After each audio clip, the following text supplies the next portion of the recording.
Hi there, and welcome back to Valley por Vida. Well, as the rate of COVID-19 cases has begun to decrease and the number of vaccinated individuals continues to rise, many of us are heading back to the office. While some may be excited to get back into the hustle and bustle of an office environment, others are hesitant. June 24th marks National Work from Home Day, but is this rather a healthy new normal? Well, we spoke with a psychotherapist and brain health expert to learn all about the pros and cons. Take a look at this.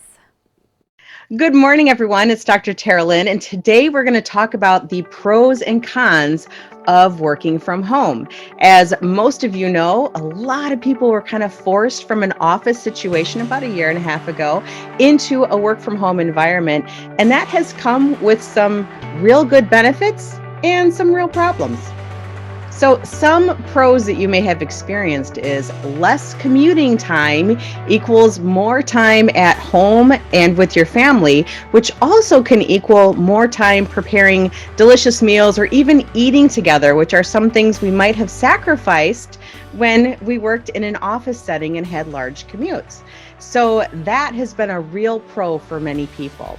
Another pro is more time equals more self-care opportunities. I'm going to say opportunities because it doesn't mean everyone's been taking those opportunities. So now would be the time to really think about taking those opportunities of self-care, meaning schedule those breaks, eat good, delicious food from home.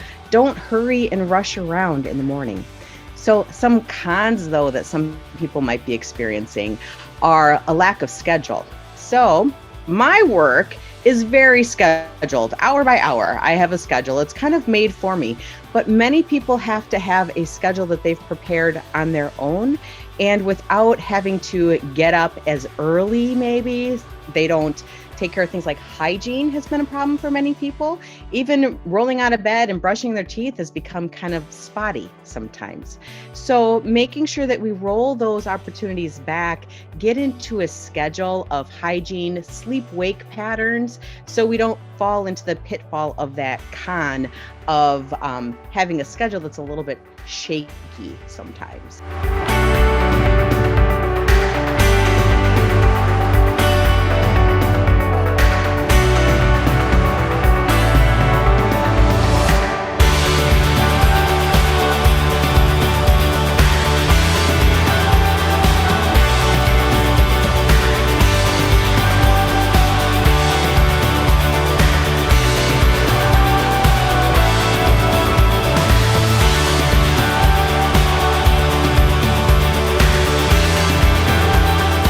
Another con that some people experience are the lack of motivation, because if you don't have a schedule or routine, you might have less motivation to do things on your own, which means that you're not taking those moments to get outside and exercise.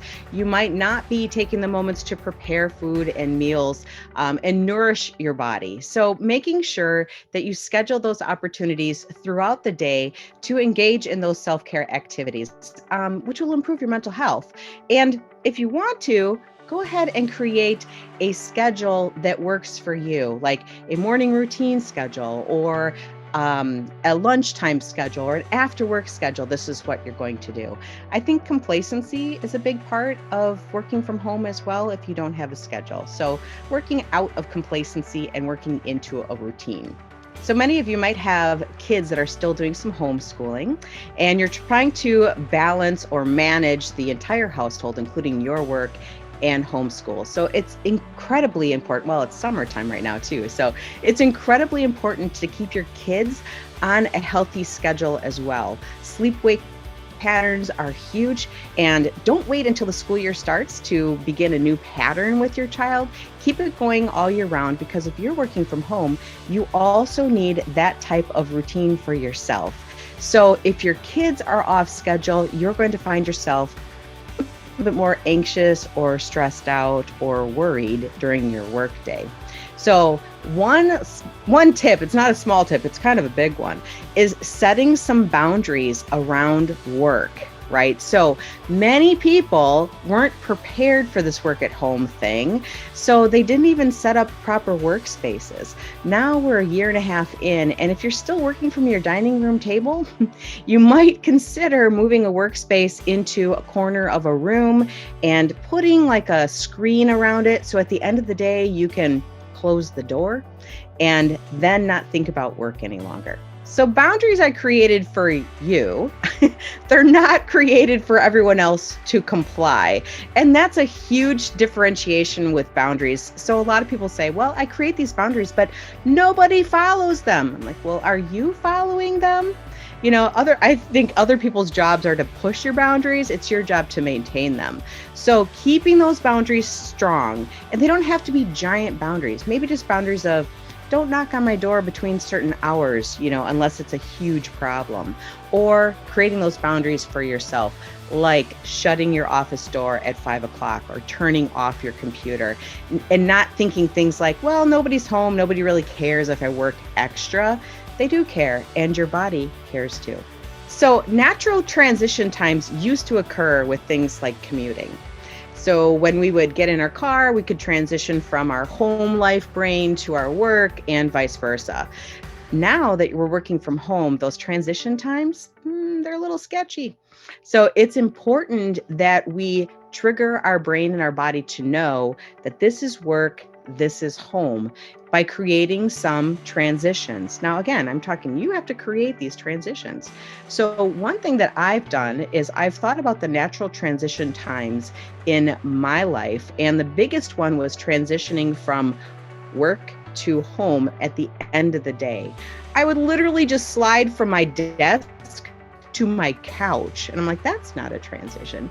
So now I place my tennis shoes outside my door and my dog's waiting for me. And we go for a walk, never fail, between work and home.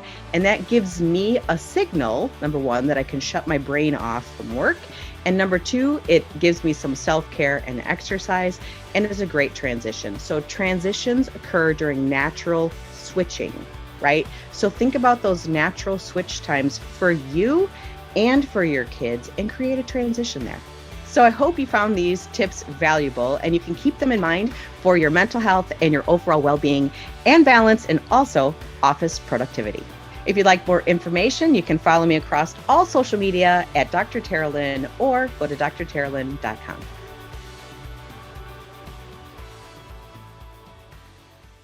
Again, Dr. Sell says there are 3 things to be aware of when considering the benefits and drawbacks of working from home. In short, pros include a less lengthy commute time and more time for other important tasks or family time, and less stress and more self-care.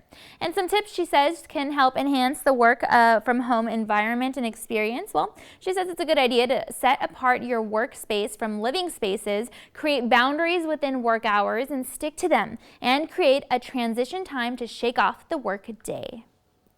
All right, well, after a year spent in virtual classes, it's time now for kids to enjoy a screen-free summer. Children and parents are returning to unique hobbies and activities that are engaging and interactive, rather. And we went ahead and got details on how you can take part. Go ahead and check it out.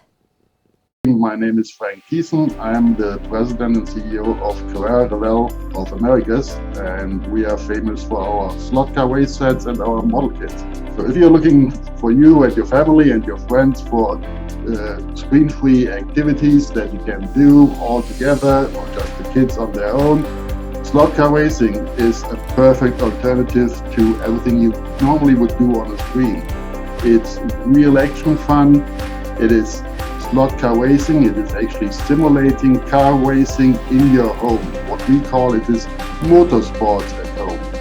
It's a lot of racing fun for everybody age 3 to 100. And I do not want to say anything about people which are above 100. They can also still enjoy it. Slot car racing is actually really basic family fun, so everybody can enjoy it. It's for all ages.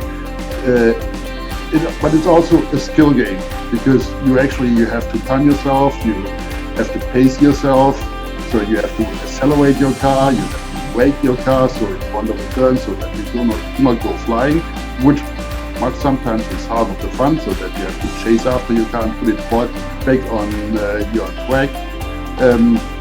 But it is a lot of interaction. It's also a little bit of physical.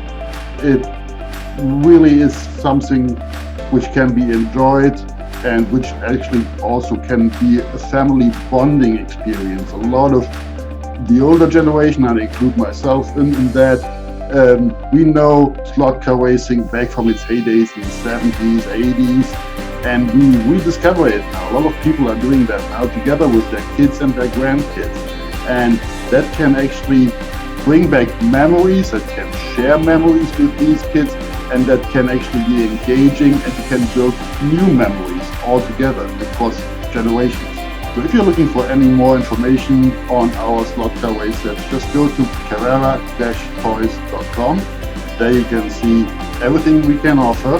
And if you're actually interested and you're looking to buy a set for yourself or for your kids or for the whole family, just search us online.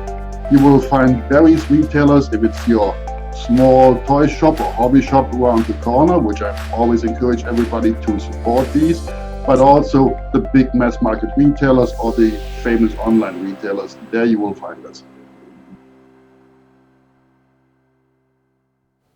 All right, well, that is all of our time for now. We want to thank you again so much for joining us this morning, and be sure to tune in again next time. And don't forget to follow our team on social media for exclusive behind-the-scenes sneak peeks at what we're filming for the show, and be sure to visit valleycentral.com to rewatch some of today's segments. Catch us next time on Valley por Vida. We'll see you then.